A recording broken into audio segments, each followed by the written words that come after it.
This morning, people from around the country are expected to gather in Hampton, Virginia to commemorate a pivotal moment in American history. This month marks 400 years since the first documented enslaved Africans arrived in English North America. The weekend events kick off at the Tucker family cemetery, believed to be the burial place of some of the descendants of the first enslaved Africans to come here. CBS This Morning national correspondent Jerika Duncan visited that cemetery and the Tucker family. Jerika, how unique is their story? Very unique, Anthony. It is rare for African-American families in this country to be able to trace their lineage back to 1619. Well, the Tucker family believes it has. Its family cemetery is ground zero for where life ended, but as we learned, it is also where the story begins. Tucked beneath the trees in a quiet neighborhood in Hampton, Virginia, is a piece of American history that is rarely seen or told like this. So we had a ground-penetrating radar done, and it went down 6 feet. And what did you find? We found over 104 unmarked graves. Those unmarked graves, according to the Tucker family, are likely the remains of their relatives, who were among the first enslaved Africans to arrive in English North America in 1619. Colonist John Rolfe famously recorded the arrival of 20 and odd Negroes who were captured from Angola, Africa, and brought to the shores of the old Point Comfort, Virginia. Most of it is the oral history that takes us back that far. Carolita Jones Cope says that history connects their family to Captain William Tucker, whose plantation was a quarter mile from where the Tucker family cemetery lies today. Captain William Tucker was the commander of Point Comfort, and he kept 2 of those servants, Anthony and Isabella. In 1624, it lists that Anthony and Isabella had a child, William, and that he was born and baptized. That was the start of our family and legacy here in Virginia. When you look at this history that your family has been able to preserve, what is the significance of knowing where you came from and having the pictures, having the genealogy? Well, one thing, it's a nice looking family. Not bad, not bad. Not bad. And to look at the way that they're dressed, they walk with their heads up, with pride, dignity.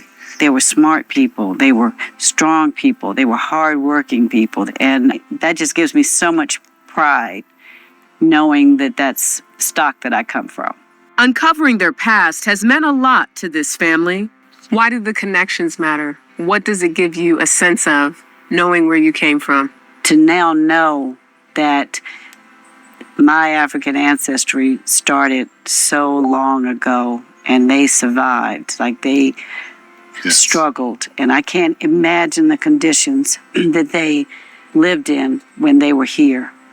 But to know that we are still here and surviving is just makes me so proud. Because now we are trying to tell our children this story, and we want each generation to keep this story going.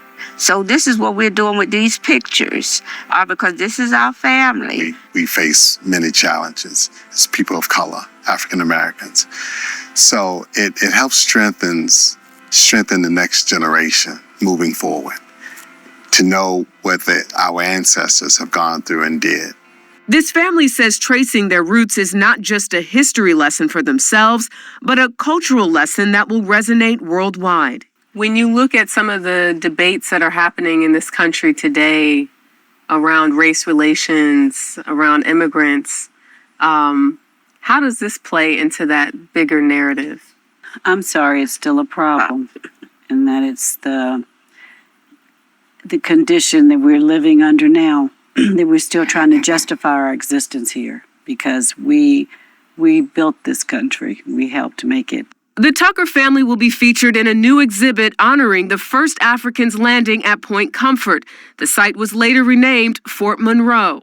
So there are over 100 crosses here at the cemetery. Yes, which represents unmarked graves that we were able to identify during the ground-penetrating radar. So you had someone come here to find potential bodies that you didn't know were here.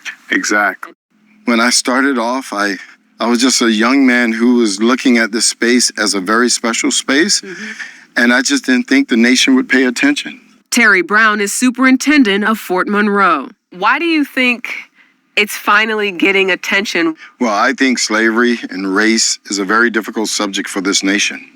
But I want to remind the entire nation that a great country remembers its history, and it embraces all the complexities of it. What do you think that does for the young people today when they know their history and they're proud of it? There's nothing like knowing where you came from. There's nothing like it. And for many African Americans, it's very hard to go beyond the civil rights movement. It's a very sad story in a lot of ways. But I'm here to tell everyone that those Africans that unloaded here in 1619, they were scientists, they were lawyers, doctors. They were not just simply slaves, they were human beings. For the Tucker family, connecting back to where they came from means embracing where they are today. We are not going anyplace. We are here.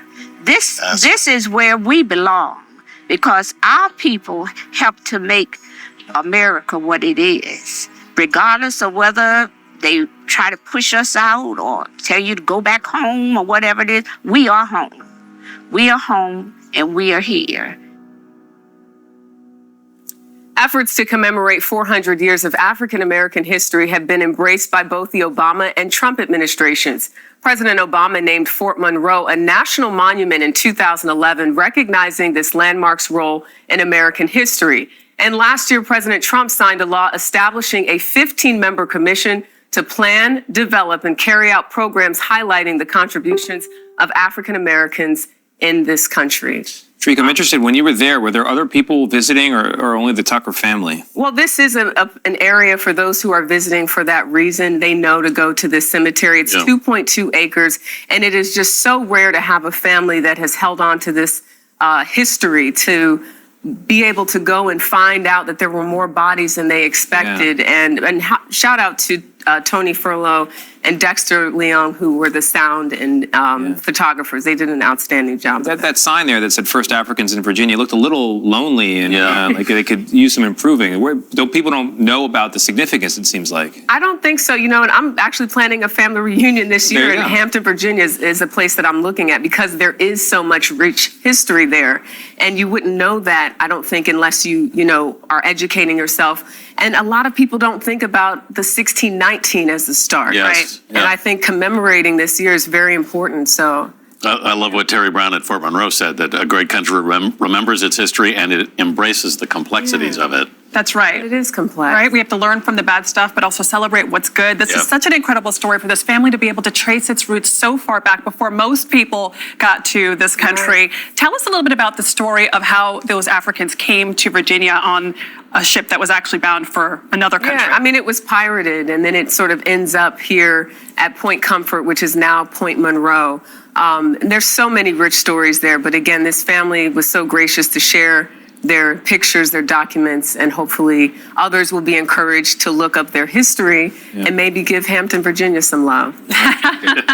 You should do your family reunion there. I think the McQuaid-Alford side, you guys will be getting an email from me shortly. All right, look out for that. Shrika, thank you very much. It was Captain Daniel Tucker, Captain William Tucker's brother, who had a prominent role in Bermuda. He lived in and governed the island. Captain William Tucker, famously tied to the 1619 arrival of the first Africans in Virginia, remained in the Jamestown area. However, because the Tuckers were a seafaring family heavily involved with the Virginia Company and the Somers Isles Company, William was deeply aware of Bermuda and its operations. His brother Daniel was an administrator and treasurer in early Jamestown before serving as the second governor of Bermuda from 1616 to 1619. The Tuckers established a massive legacy across both colonies.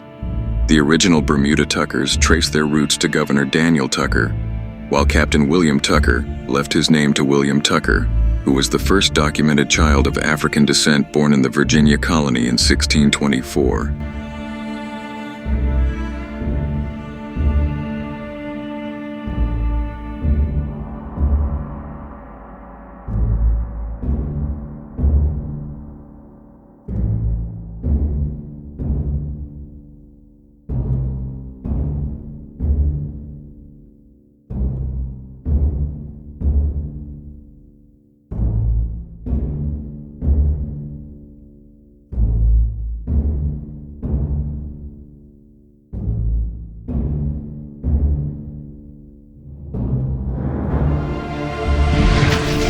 live on YouTube. Subscribe now.